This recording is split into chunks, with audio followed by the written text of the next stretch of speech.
जब तक हम दुख से भागते रहेंगे तब तक दुख हमारा पीछा नहीं छोड़ेगा, और जिस दिन पलट कर खड़े हो गए दुख से निपटने के लिए तो दुख तुम्हें छू नहीं सकेगा। बस इतनी हिम्मत रखनी है। हम बड़े महापुरुषों की बात कह रहे हैं। जब तक तुम दुख से भागोगे तो जिधर भाग रहे हो दुखालयम अशाश्वतम, दुख ही दुख है। और जब पलट कर खड़े हो जाओगे कि देखता हूं ये दुख मुझे कितना रौंदता है, अब मैं हरि शरण में होकर हर दुख सहूंगा, तो इसका नामो निशान मिट जाएगा। दुख का नामो निशान मिट जाएगा और आनंद महासुख में डूब जाओगे। पर लौटकर दुख की तरफ खड़ा होना बहुत कठिन है।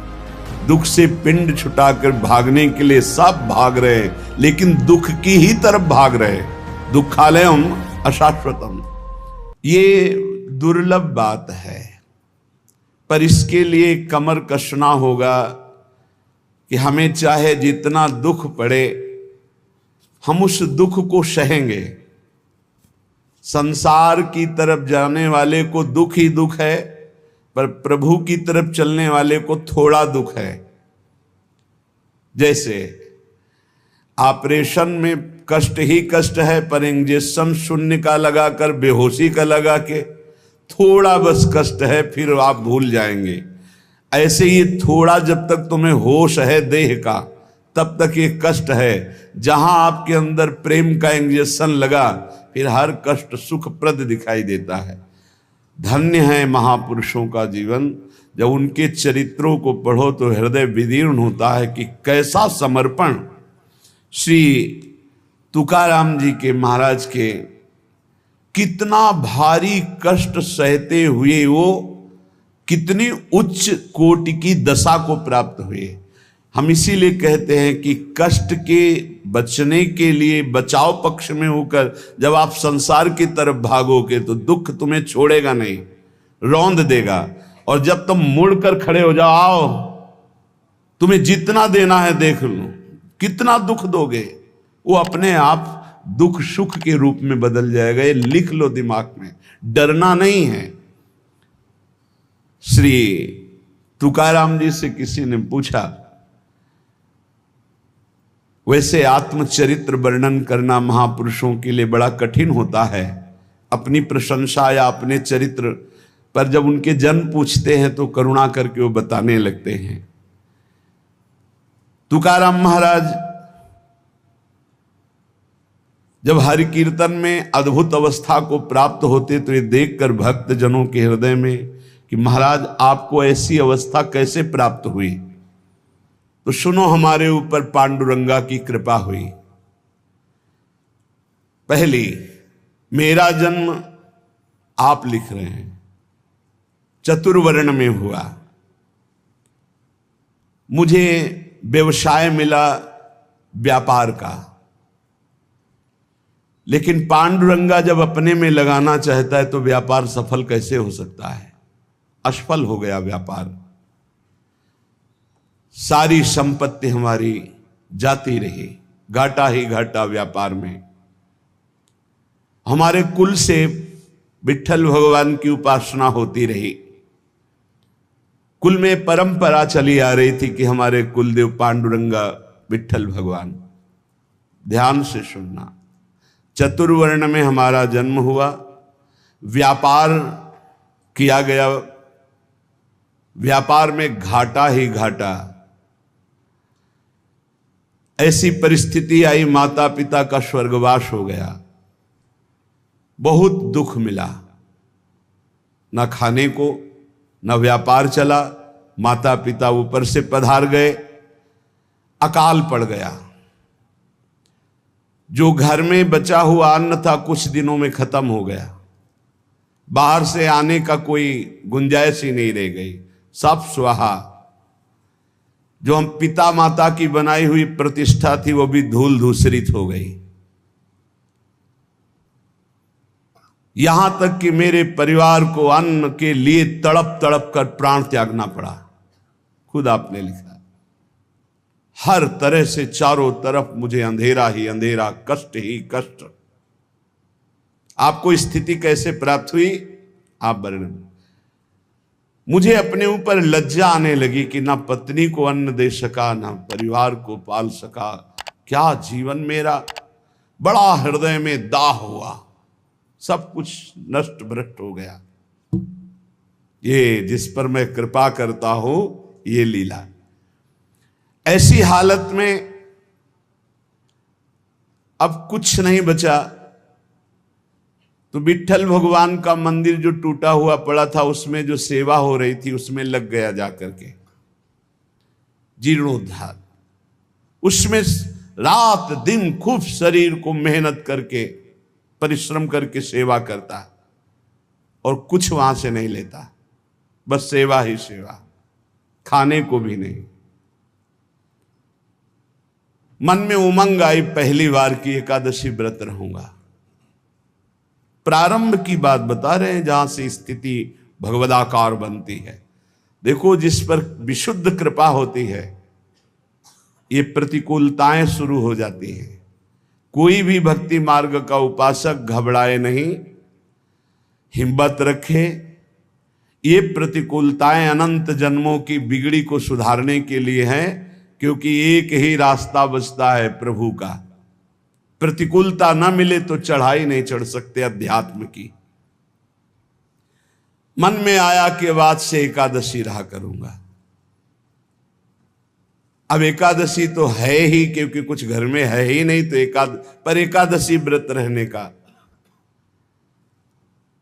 भजन में मन नहीं रमता था क्योंकि अभ्यास ही नहीं था।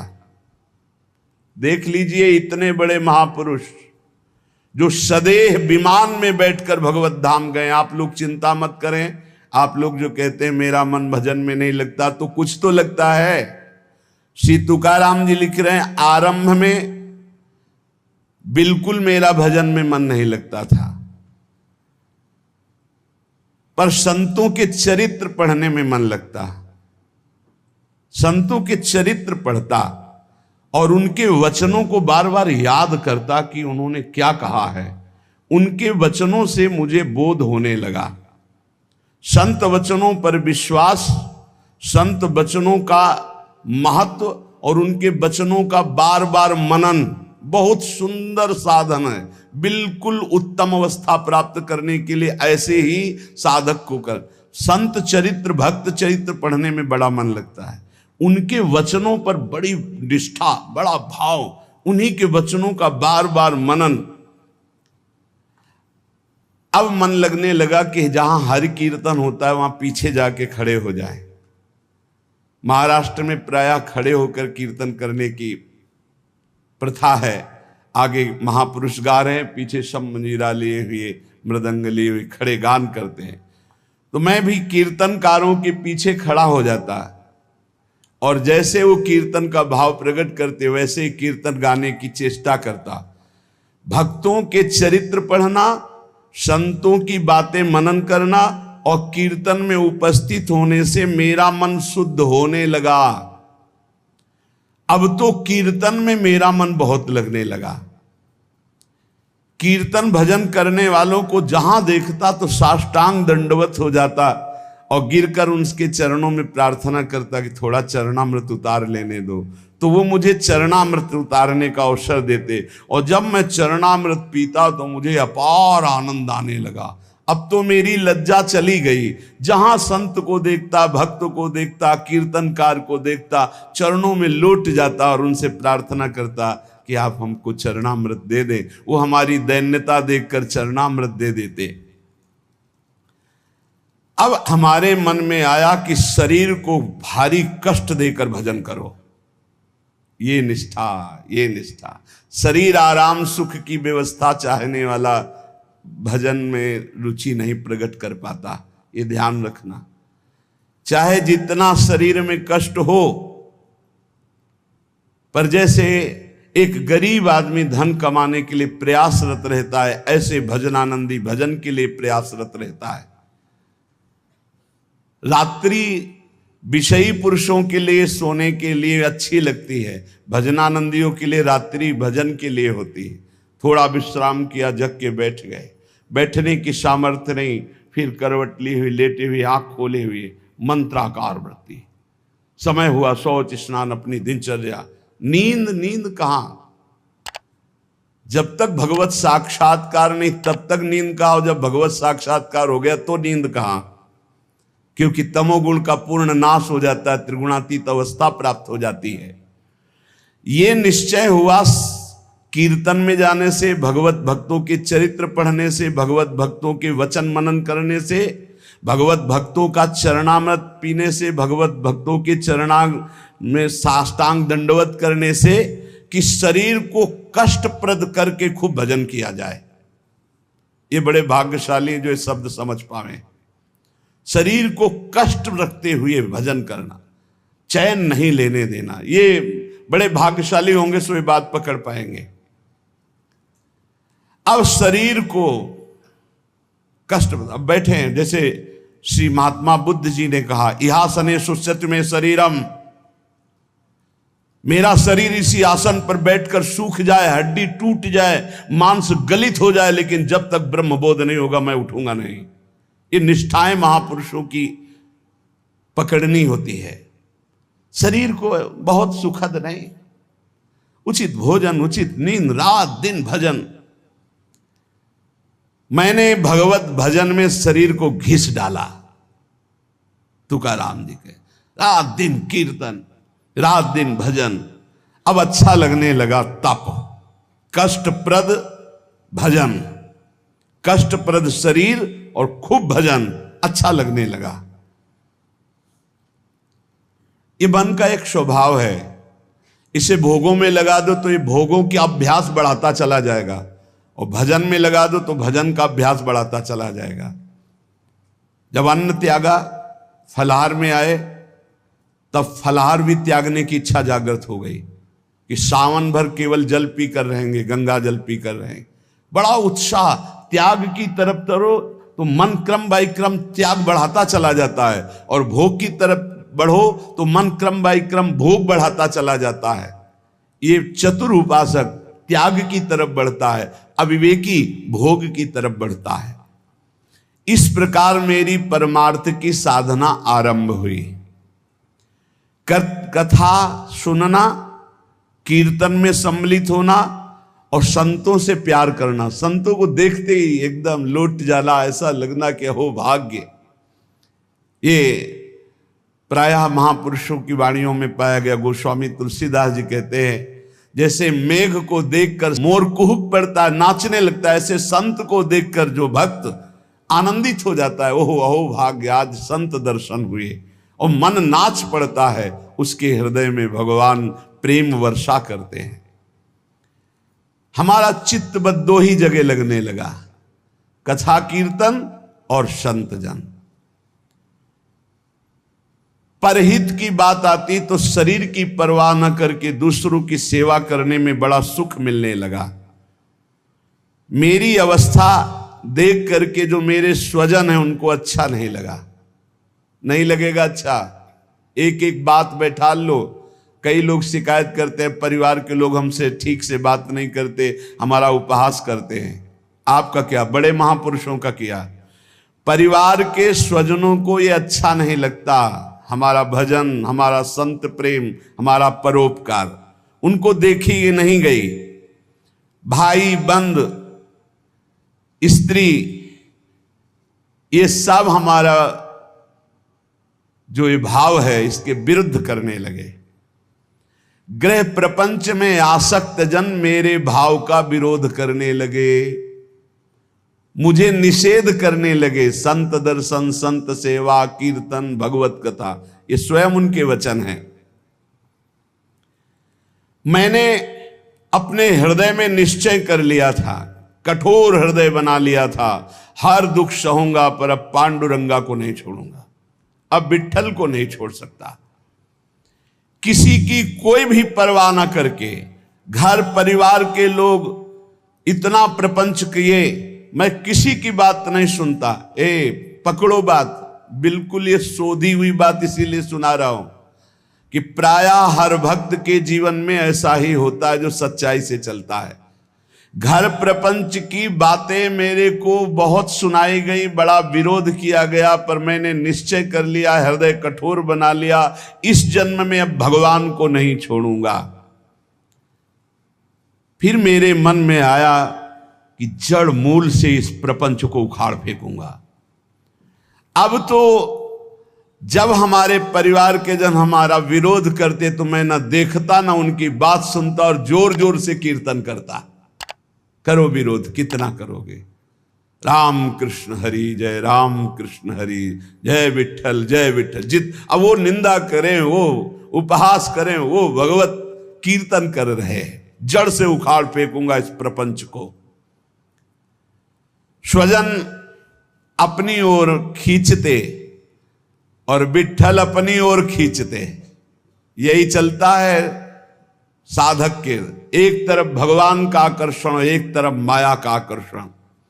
पर हमने भगवान की तरफ, परमार्थ की तरफ कदम जोर से बढ़ाए। अब साधक का यह निर्णय है कि तुम माया के आकर्षण में जाते हो या प्रभु के आकर्षण में। लोग बार बार हमसे कहते कि तुम प्रवृत्ति मार्ग में हो, गृहस्थ धर्म में हो, तुम्हें ऐसा नहीं करना चाहिए। मैंने किसी की नहीं सुनी। अब इस जन्म में मुझे भगवत प्राप्ति करनी है। तुम्हारे किसी के उपदेश हमारे दृढ़ निश्चय को नहीं बदल सकते। इतनी खींचातानी जीवन में उपस्थित हो गई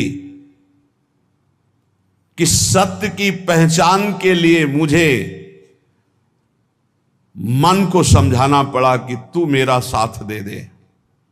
अब जगत में तो कोई साथ नहीं दे रहा। अय मन, तू मेरा साथ दे दे, तू मेरा साथी बन जा और सत्य स्वरूप भगवान श्री हरि के पथ का अनुसरण कर, तू कृतकृत्य हो जाएगा। तुकाराम जी महाराज कह रहे, कोई साथ नहीं दे रहा। अय मन, तू तो मेरा साथ दे दे, मेरा साक्षी बन जा और भगवान सत्य स्वरूप हैं, उनके मार्ग का अनुसरण कर। इस असत्य संबंध, पति पुत्र परिवार, ये मिथ्या नश्वर प्रपंच भोग, तिलांजलि दे दे मन, तू मेरा साथी बन जा। मैंने बहुत लोगों के मतों को नहीं माना। मेरे हृदय में नित्य और अनित्य का विवेक जागृत हो चुका था, इसलिए मैंने सत्य को पकड़ा। केवल भगवान का मार्ग ही सत्य है, न ये संबंध सत्य है, न ये संसार सत्य है।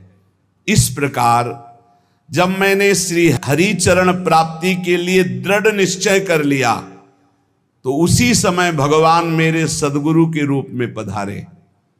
श्री बाबा चैतन्य ने मेरे हृदय देश में प्रकाशित होकर के श्री राम कृष्ण हरि इसका उपदेश किया।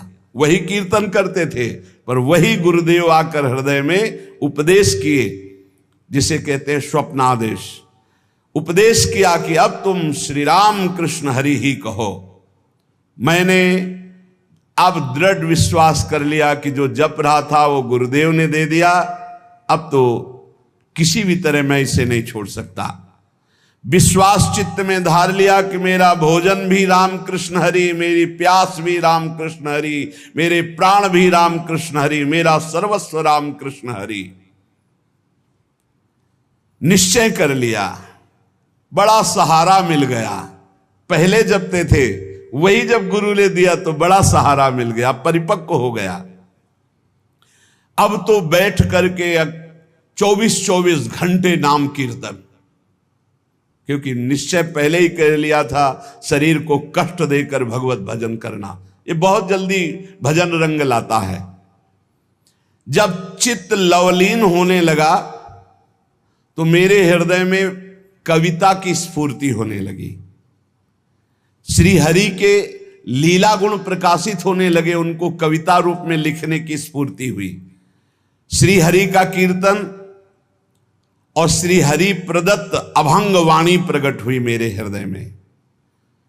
मैंने देखा कि मेरी बुद्धि में ये ताकत नहीं थी, ये मेरी बुद्धि में श्री हरि कीर्तन से प्रकाश हुआ, हरि लीलाओं का। ये भगवत प्रसाद से मेरे अंदर आया। ये भगवान की ही प्रेरणा से अभंग निकलते थे। मैं गदगद होकर के अश्रु प्रवाह करने लगा कि कैसी कृपा की मेरी बुद्धि में एक भी लीला नहीं थी और आज लीलाओं की बाढ़ आ रही, गुणों की बाढ़ आ रही है। मैंने श्री हरि चरणों के प्रति और दृढ़ विश्वास और दृढ़ श्रद्धा प्रकट हुई। क्रम चलता रहा। बीच में रामेश्वर भट्ट के द्वारा बड़ा हमारे साथ निषेध आघात हुआ। मैंने भगवान की कृपा समझी, निषेध आघात हुआ, उसको भी सहा। बड़े विघ्न डाले जाते हैं, ये माया भगवती बड़ी विचित्र है। भगवान की प्रेरणा से मैंने उसको भी सहा। समाज का विरोध, घर का विरोध, माया का नाना प्रकार तांडव, खाने को नहीं, हर अव्यवस्था। चलो भजन, यहां जरा सा कामना पूर्ति नहीं होती, बोले अश्रद्धा हो गई भगवान में। ये कोई भगत है? भगवान ही हमारे प्रीतम हैं, उन्हीं को प्रसन्न करना है, इसलिए नाम कीर्तन और सुंदर कवित्व रचना करके उनको सुनाता। जब मैं ऐसा करता तो बहुत लोगों ने मुझे अनुचित ठहराया। इन बातों को बहुत पकड़ना है, हिम्मत से चलना है। बहुत लोग विरोध करने लगे। जो मेरी लिखी हुई वाणी थी, बड़ा विरोध होने लगा। इस विरोध से मेरा चित्त यूं दुखी हुआ कि हे हरि, आप प्रेरित करते हो, सो मैं लिखता हूं, सो मैं गाता हूं, फिर ये विरोध क्यों? जब मुझे लगा कि मेरे हरि ही नहीं चाहते हैं, तो जितने अभंग रचना की थी सबको लेकर के इंद्रयाणी नदी के दह में जाके डुबो दिया। विरोध कर रहे थे।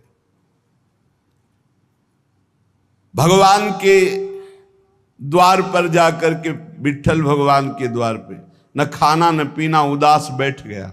आप तो ही वाणी प्रकट करते हो, आप ही अभंग लिखाते हो, फिर इतना विरोध करवा दिया, जाके इंद्रायणी में डुबो दिया बाड़ी जी को।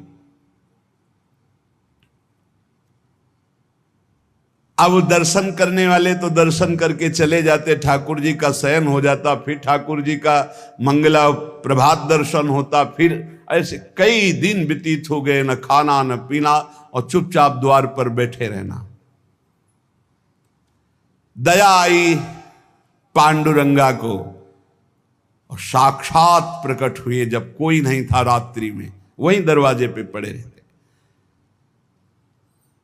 और कहा कि मेरे भक्त को ये सहना पड़ता है, तुम मेरे प्रिय हो, मैं ये देखना चाहता हूं तुम कितना सह सकते हो। तुमने सहा, तुम्हारी वाणी जल में नहीं डूबी है, वो मेरी गोद में रखी हुई है। तुमने जल में डाला था, मैंने उसे गोद में लिया है। देखो सारे अभंग ज्यों की त्यों ऐसे मेरे पास है।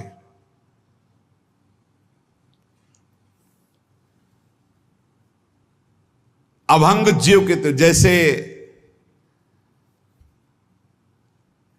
श्री भगवत रसिक जी की वाणी यमुना जी में, तो यमुना जी ज्यों कत्वे, एक अक्षर भी गीला नहीं हुआ था, ज्यों कत्वे ले। ऐसे भगवान ने कहा जो तुमने इंद्राणी में डुबो दिया ना अपनी वाणी, कि सब विरोध करते, मैंने अपनी गोद में लिया है। ये रहस्य रघुनाथ कर वेग न जाने कोई, सहना पड़ेगा इतने बड़े महापुरुष को भी। कितने कष्टों से ही भरा जीवन। तुकाराम जी, भगवान का सगुण साक्षात्कार करके, भगवान से बात हुई, भगवान ने दर्शन दिया।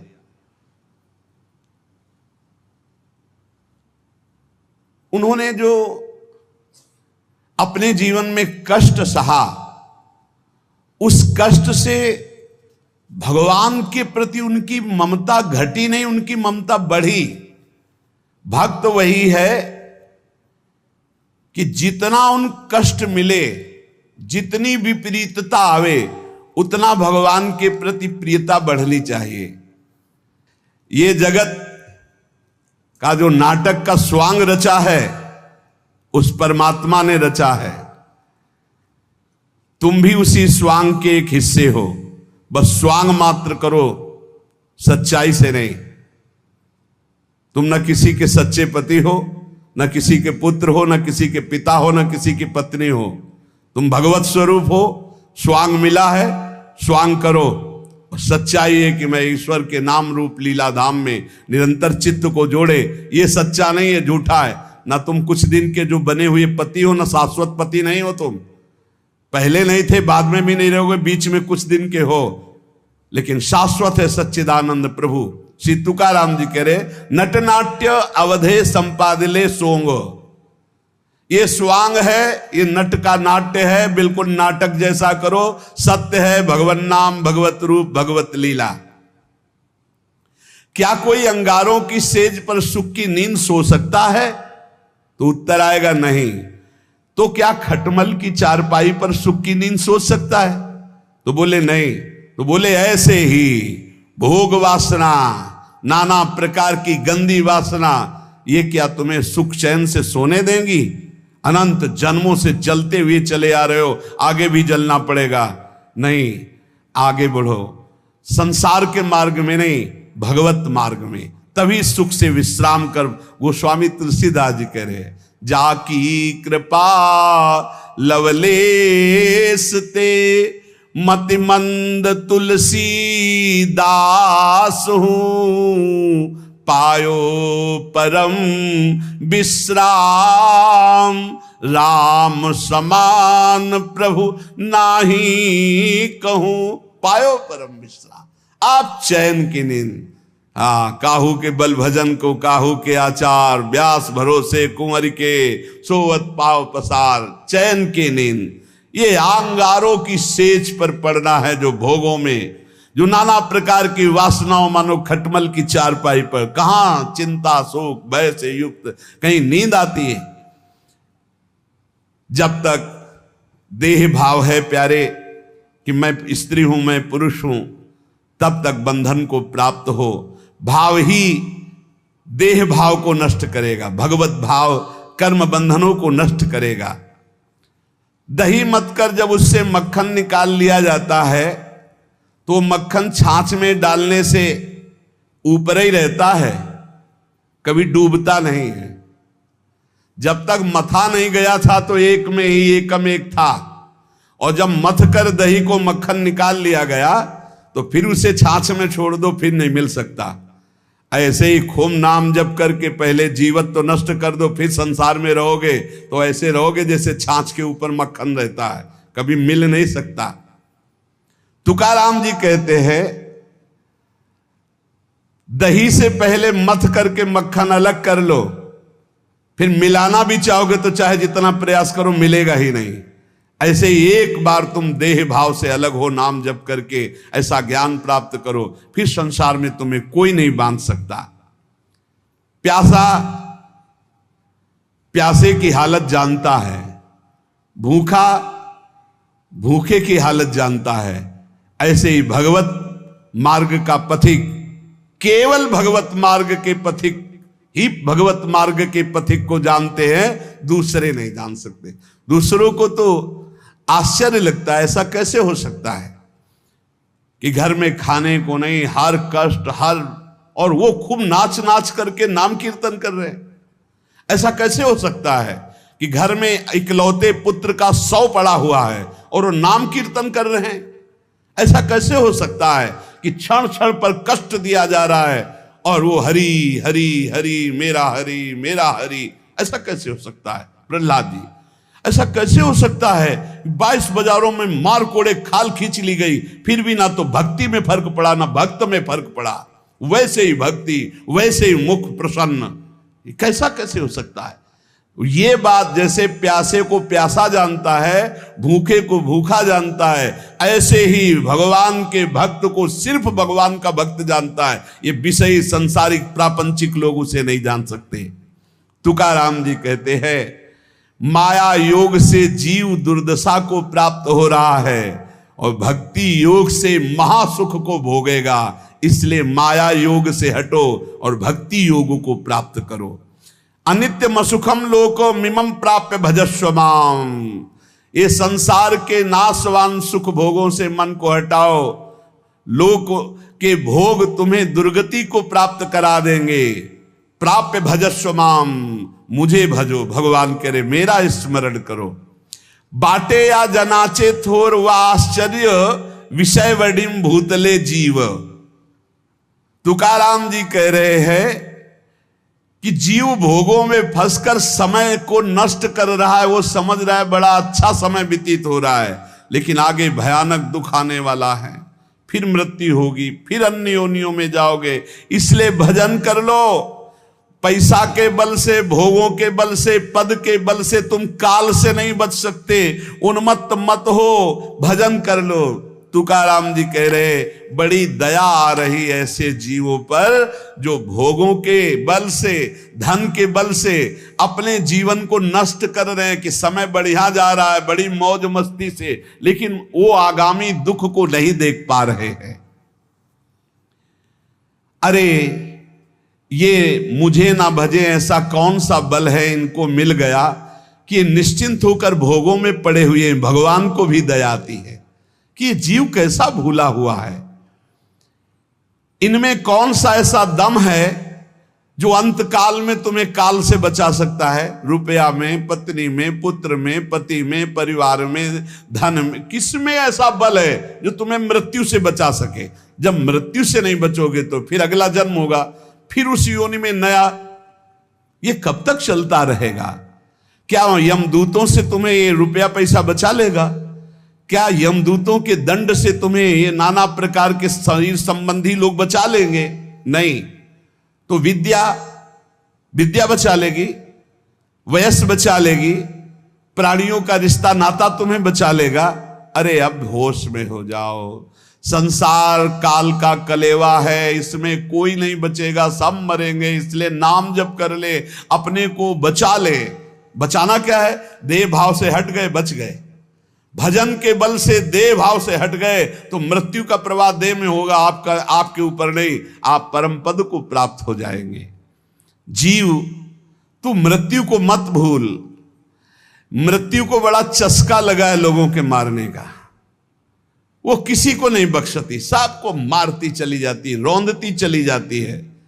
एकमात्र नंद नंदन यशोदानंदन है जो तुम्हें मृत्यु से बचा सकते हैं, देह भाव रहित करके। चाहे कोई कितना बुद्धिमान हो, क्या चीनी से ऊख बना सकता है? गन्ना बना सकता है? गन्ने से चीनी तो बन गई, लेकिन चीनी से गन्ना खड़ा कर सकता है फिर? कभी भी कितना भी बड़ा विज्ञानी हो, गन्ने से चीनी बन गई, गन्ने का रस फिर उबाला गया, फिर वो चीनी बनने के अधिकार में आ गया। पर चीनी से गन्ना बना सकता है? तो बोले नहीं। तो बोले वैसे दिमाग खर्च कर ले, तू जन्म जन्मांतर में मृत्यु के चक्कर में पड़ा हुआ है। जब तक तू भगवान का भजन नहीं करेगा तब तक तू सुख नहीं प्राप्त कर सकता। सुख सिंधु से तू प्रकट हुआ है, अब सुख सिंधु का भजन कर ले, नहीं तो तू सुख सिंधु खड़ा नहीं कर सकता संसार में। मकान बना के करोड़ों अरबों रुपया जमा करके नाना प्रकार, जैसे चीनी से फिर ऊख नहीं बनाया जा सकता, ऐसे तू लाख उपाय कर ले अपनी बुद्धि से। इस दुखालय संसार में तू है सुख स्वरूप, लेकिन तू सुख नहीं पा सकता बिना सुख सिंधु का भजन के। गर्भवास में तूने वादा किया था कि हर जीव वादा करता है, एक बार मुझे यहां से निकाल दो, मैं भजन करके भगवान को प्राप्त करूंगा। अरे उस वादे को भूल गया। भगवान शेषनाग भी अपनी 2000 जिह्वा से जिनका नाम गुणगान करते हैं, वेद भी जिनका नेति उनसे वादा किया था तूने कि एक बार गर्भ से बाहर कर दो, मैं तुम्हारा भजन करूंगा। बौरा गया, इस माया में आके फिर बौरा गया। अपनी जिह्वा से व्यर्थ की बातें करके, दिमाग से नाना प्रकार के प्रपंच का चिंतन करके फिर फंस गया चक्कर में, वो वादा भूल करके। इसलिए श्री तुकाराम जी कहते, जीवात्मा तू ही अपना तारक है और तू ही अपना मारक है। यदि तूने वादा निभाया और भजन किया तो अपने को तार लेगा, और यदि वादा भूलकर फिर प्रपंच के चिंतन में लगा तो अपने को मार देगा। तू अपना उद्धारक बन रे जीव, तू मुक्त है, मुक्त हो जा। सोच, ये संसार तेरे को कभी सुख नहीं दे पाया, तो अब क्या तुझे सुख देगा। इसलिए जैसे भोजन पाने से तृप्ति होती है एक एक कवल से, ऐसे एक एक नाम से संसार से वैराग्य, स्वरूप का बोध और भगवान से प्रेम होता है। इसलिए निरंतर नाम जप करो, जो हमारे जीवन का परम लाभ है। नाम, हर समय नाम जप करते रहो। जहां संत जन मिले दौड़ कर जाओ, चरण वंदना करो, उनके वचन सुनो। भगवत चर्चा सुनने से नाम जप में बड़ा उत्साह होता है। भजन न होई संग बिन, भजन बिना नहीं प्रेम, और भजन के बिना भगवत प्रेम नहीं हो। प्रेम के बिना इस संसार से मुक्ति नहीं, क्योंकि जब भगवत प्रेम होता है तो शरीर राग नष्ट हो जाता है। नहीं, ये बड़ा कष्टमय शरीर है। अभी भगवान कृपालु हैं, आपको कष्ट का समय नहीं आया इसलिए आप नहीं समझ पा रहे हैं। नहीं, बड़ा कष्ट करना ही है, जी नहीं सकते। बड़ी मतलब आप समझो, अगर स्थिति ना हो तो प्रतिपल कष्ट का समय है, प्रतिपल कष्ट का समय। अगर भगवान का चिंतन न हो तो क्या चिंतन है, क्या कष्ट का चिंतन है। हर समय कष्ट, तो ये क्या हमारे ऊपर ही है क्या? सब जीव को भोगना पड़ेगा। आपकी लंबी यात्रा है, हजारों जन्म बार बार ले लेकर भोगना, इसलिए ऐसे भोगों में फंस करके तुम्हें भुलावे में माया डाल रही। इसलिए हमारी प्रार्थना है, इसी जन्म में भजन करके जो कष्ट मिले सह करके मुक्त हो जाओ। बस यही जीवन का परम लाभ है। निरंतर नाम जप ही सब शास्त्रों का, सब भक्तों का है।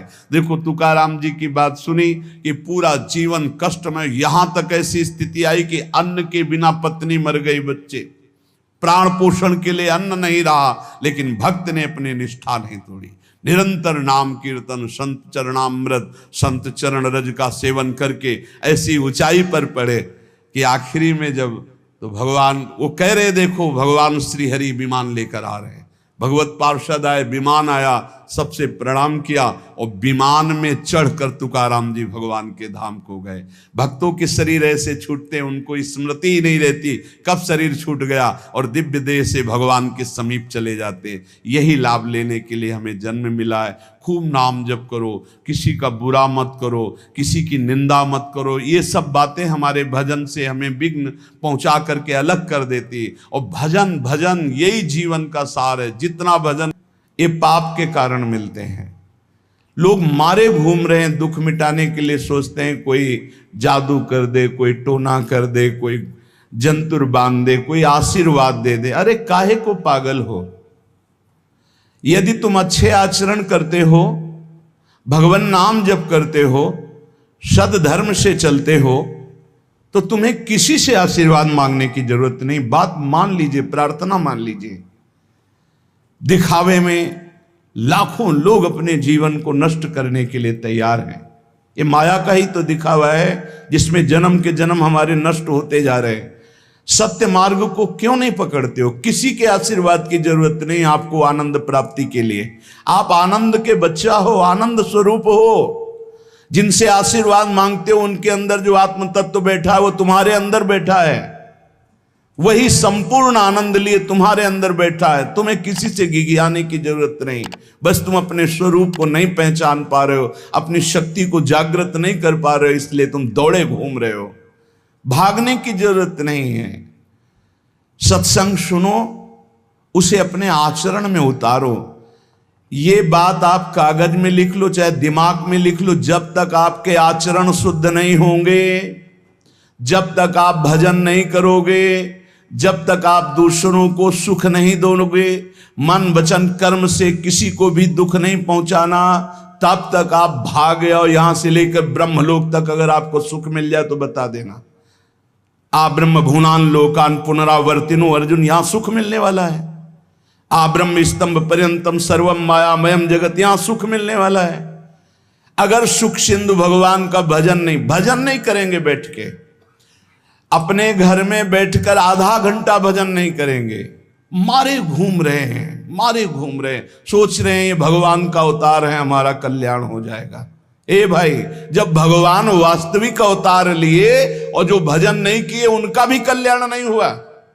भगवान के अवतार के समय हम भी रहे होंगे कहीं ना कहीं किसी जीव जंतु के, कल्याण हुआ क्या? अब भजन करोगे तो कल्याण हो जाएगा। हमारी बात मान लो। बार बार आपको कभी कड़वे शब्दों में कभी मीठे शब्दों में बताते हैं, ए भाई बचपन से भगवान के मार्ग में लगे हुए हैं, हमको अपना कर्म भोगना पड़ रहा है। जो शरीर रचना के समय रचा गया था वो सुखद या दुखद कर्म भोगना पड़ा। तो रामकृष्ण परमहंस जी के कैंसर था, भाई जी हनुमान प्रसाद पोद्दार जी के उदर में कैंसर था, बड़े बड़े महापुरुषों को भोगना पड़ा। तो प्रारब्ध को भोग लो, ये भोगने की सामर्थ्य नाम जप से आ जाएगी और नाम जप करके जन्म मरण के चक्र से मुक्त हो जाओ। मान लो मेरी बात। क्या वृंदावन की परम पावन रज से बढ़कर त्रिभुवन में कोई रज है? इस रज में बैठकर तुम्हें आनंद नहीं मिल रहा तो कहां मिलेगा तुम्हें? क्या भगवान नाम से बढ़कर कोई अमोघ शक्ति है जो भगवान को अधीन कर सके? सुमिर पवन सुत पावन नामो अपने बस कर राखे रामो, लेकिन समझ में नहीं आता।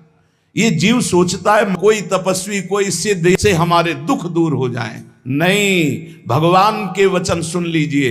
दैवी हेषा गुणमयी मम माया दुरत्तया मामेव ये प्रपद्यन्ते माया में ताम तरंतिते। ये गुणमयी माया को पार करना बहुत कठिन है। एकमात्र उपाय है, मेरी शरण में आ जाओ। हरि शरणम श्री कृष्ण शरणम मम।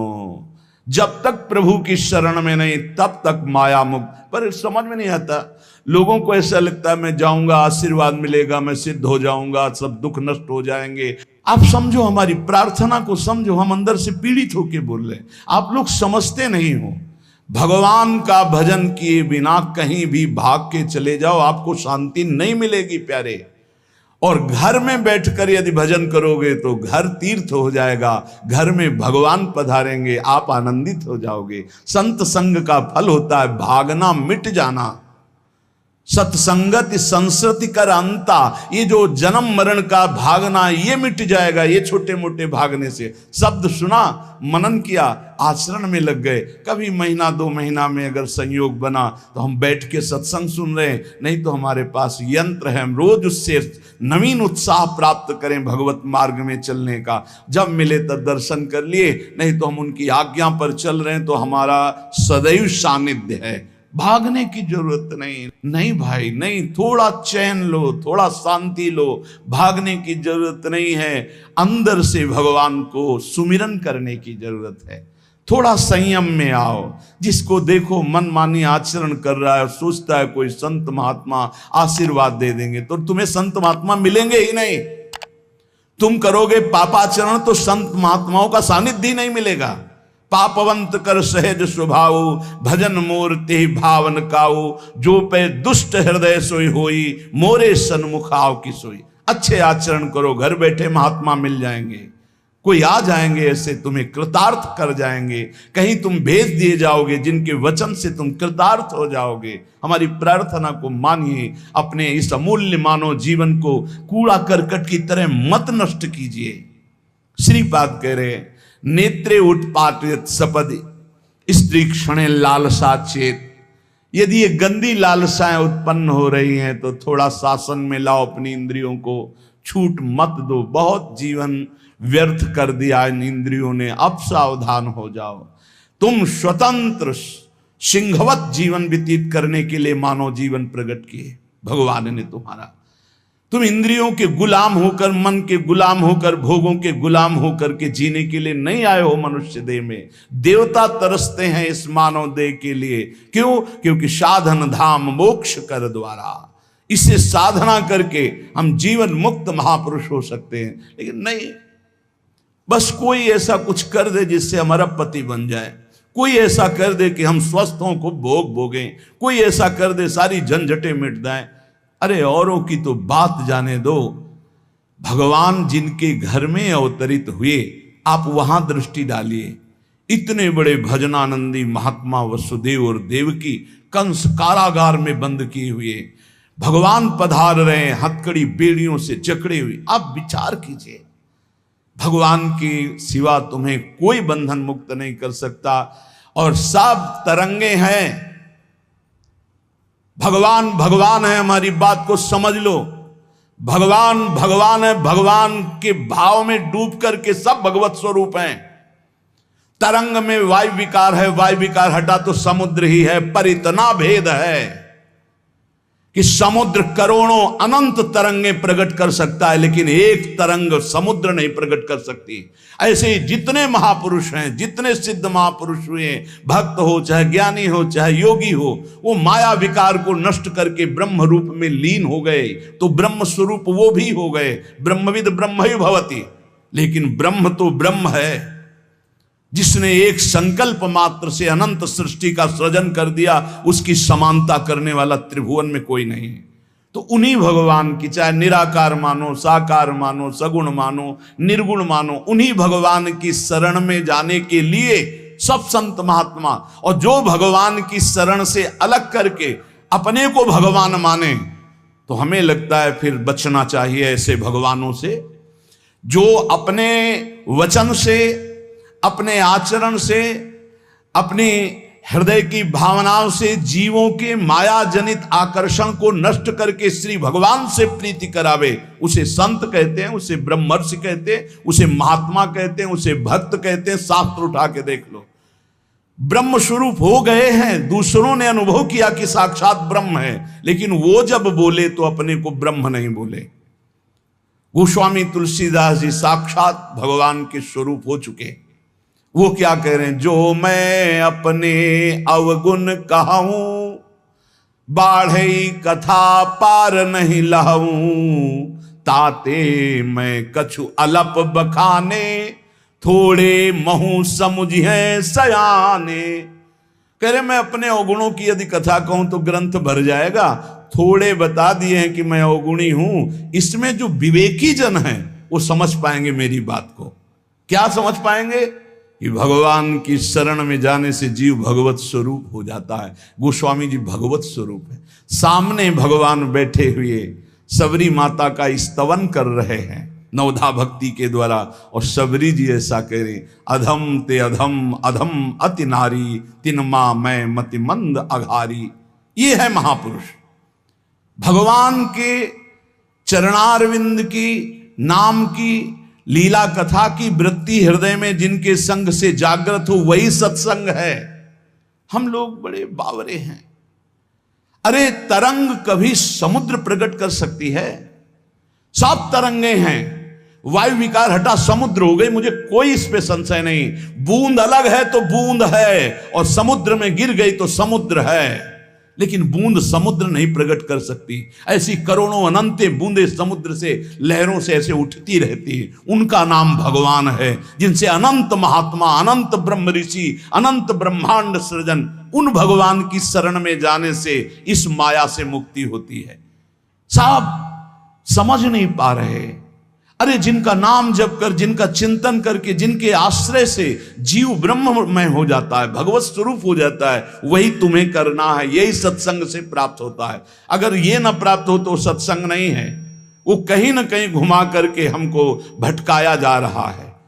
भगवान भगवान है, वही सबके हृदय में है। जो हृदयस्थ भगवान में तन्मय हो गया, उसमें और भगवान में अंतर नहीं।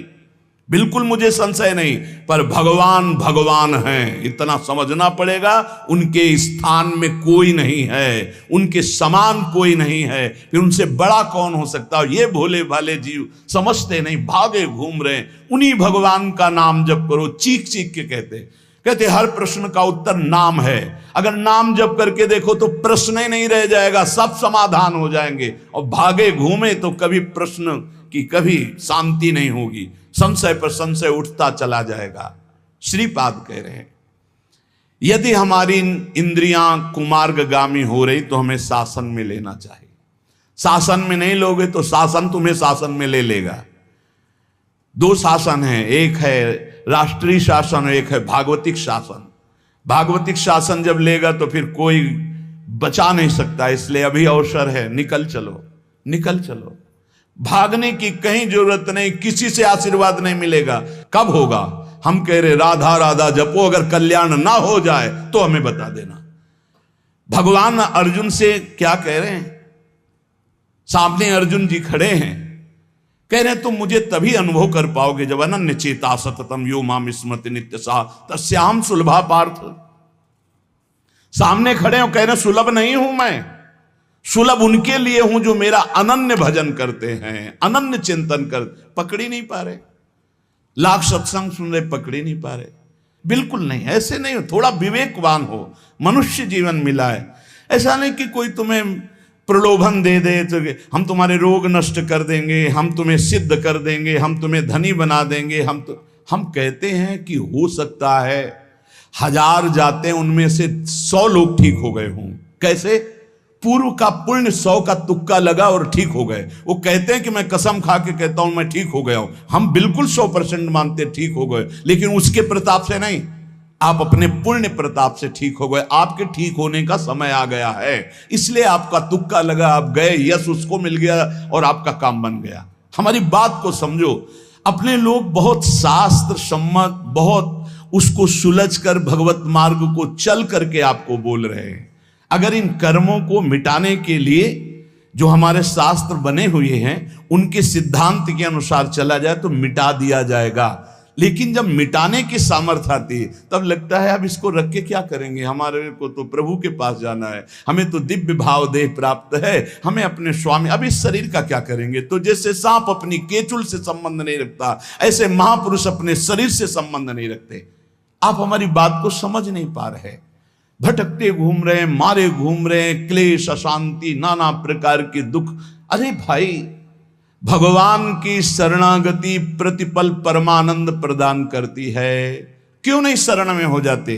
क्या तुम्हारा पांच भौतिक देह नहीं? क्या हमारा पांच भौतिक देह नहीं? क्या तुम भगवान के अंश नहीं? क्या हम भगवान के अंश नहीं? अंतर क्या है? तुम संसार का चिंतन करते हो, भगवान का चिंतन करते हैं, तो क्या तुम भगवान का चिंतन करके नहीं बन सकते महापुरुष? क्या तुम स्वयं ऐसी शक्तियों को जागृत नहीं कर सकते? तुम सो रहे हो, जागो, भागने की जरूरत नहीं। ये जो गलत इंद्रियां जा रही हैं, इन इंद्रियों को रोकिए, भगवान की तरफ लगाइए। नहीं लगाओगे तो कहीं भाग के चले जाओ, धोखा ही मिलेगा, तुम्हें शांति नहीं मिल सकती, तुम्हें विश्राम नहीं मिल सकता, तुम सुखी नहीं हो सकते। इन बातों को लिख लो और पूरे विश्व में घूम के चले आओ, चाहे जहां चले जाओ, कुछ नहीं होने वाला। मारे मारे केवल घूमते रहो, समय बर्बाद करते रहो। वही समय एकांत में बैठकर राम कृष्ण हरि बोलो, राधा बोलो, अभी आनंद आ जाएगा।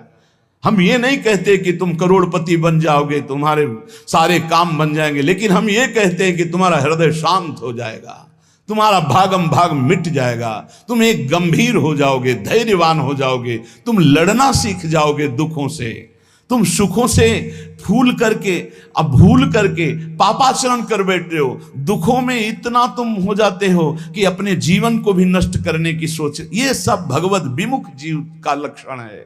भगवत सन्मुख होने पर सुखों में दूसरों को बांटा जाता है और दुख में सहकर भगवान के नाम का स्मरण करते हुए उस दुख के समय को काटा जाता है। समझते नहीं। यदि तुम्हें वृंदावन में रह के पराई स्त्री के भोगने की इच्छा जागृत हो गई है, पराई स्त्री की तरफ काम दृष्टि से देखने की, आप पराये पुरुष शरीर की तरफ, तो कह रहे हैं कि अच्छा है, इससे अपने नेत्रों में पट्टी चढ़ा लो, मत देखो, ये नष्ट कर देंगे नेत्र तुम्हें। तो बाहर से कपड़े की पट्टी चढ़ाने की जरूरत नहीं है, नासाग्र दृष्टि रखो, इनको शासन में रखो। श्रीपाद करें नेत्रे उत्पाटयति सपदि।